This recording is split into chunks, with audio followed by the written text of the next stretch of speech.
Hi 262 కోట్ల రూపాయలు. ఇదొక సంఖ్య మాత్రమే కాదు, ఒక కూతురి ప్రాణానికి అమెరికా నగర యంత్రాంగం పెట్టిన విలువ. 2 ఏళ్ల క్రితం రోడ్డుపై ప్రాణాలు కోల్పోయిన కర్నూలు యువతి జాహ్నవి కేస్ మరోసారి వార్తల్లో నిలిచింది. సియాటిల్ నగర అధికారులు ఆమె కుటుంబానికి భారీ పరిహారం ఇవ్వనున్నట్లు ప్రకటించారు. 262 కోట్ల రూపాయలు చెల్లించనున్నారు. ఇది సాధారణ రోడ్డు ప్రమాద పరిహారం కాదు, పోలీస్ అధికారి నిర్లక్ష్యంతో జరిగిన మరణానికి అధికారిక అంగీకారం. 2023 జనవరిలో సియాటిల్లో రోడ్డు దాటుతున్న 23 ఏళ్ల కందుల జాహ్నవిని ఒక పోలీస్ పెట్రోలింగ్ వాహనం ఢీకొట్టింది. వేగం, నిర్లక్ష్యం, బాధ్యత అనే పదాలు ఆ రోజే ప్రశ్నలయ్యాయి. అయితే ప్రమాదం కంటే ఎక్కువ కోపాన్ని రేపిన ఘటన మరొకటి ఉంది. యాక్సిడెంట్ తర్వాత అక్కడున్న పోలీస్ అధికారి హహహా అంటూ నవ్వాడు.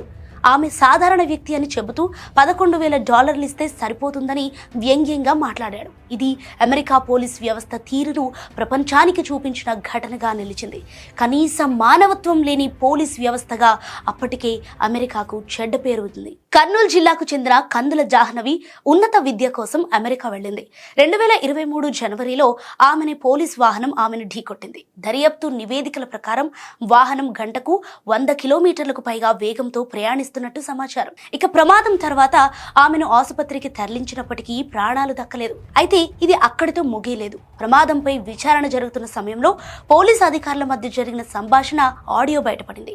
అందులో ఒక అధికారి ఆమె ప్రాణాన్ని తక్కువ చేసి మాట్లాడిన తీరు తీవ్ర విమర్శలకు ఇప్పుడు దారితీసింది. ఒక మనిషి ప్రాణాన్ని డాలర్లలో లెక్కపెట్టిన తీరుపై సర్వత్రా విమర్శలు వినిపించాయి. అటు జాహ్నవి కుటుంబం న్యాయం కోసం పోరాటం ప్రారంభించింది. అమెరికాలో సివిల్ క్లెయిమ్ దాఖలు చేసింది. పోలీస్ నిర్లక్ష్యం, అతిగా వేగం, విధి నిర్వహణలో తప్పిదాలు లాంటి అంశాలను కోర్టు ముందుంచారు. ఇక దీర్ఘకాల చర్చల తర్వాత సియాటిల్ నగర యంత్రాంగం భారీ పరిహారం ఇవ్వడానికి అంగీకరించింది. సుమారు 262 కోట్ల రూపాయలకు సమానమైన మొత్తాన్ని చెల్లించనున్నట్లు ప్రకటించింది.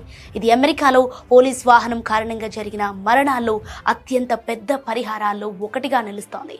ఇక ఈ నిర్ణయం కేవలం డబ్బుకు సంబంధించిన అంశం కాదు, ఒక అధికారిక అంగీకారం. విధుల్లో నిర్లక్ష్యం ప్రాణాలు తీస్తే వ్యవస్థ కూడా బాధ్యత వహించాల్సిందే అని చెప్పే సందేశం.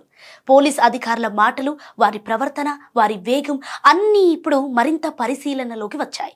అయితే ఒక ప్రశ్న మాత్రం ఇంకా మిగిలే ఉంది. డబ్బుతో ఒక ప్రాణాన్ని తిరిగి తెచ్చుకోలేం.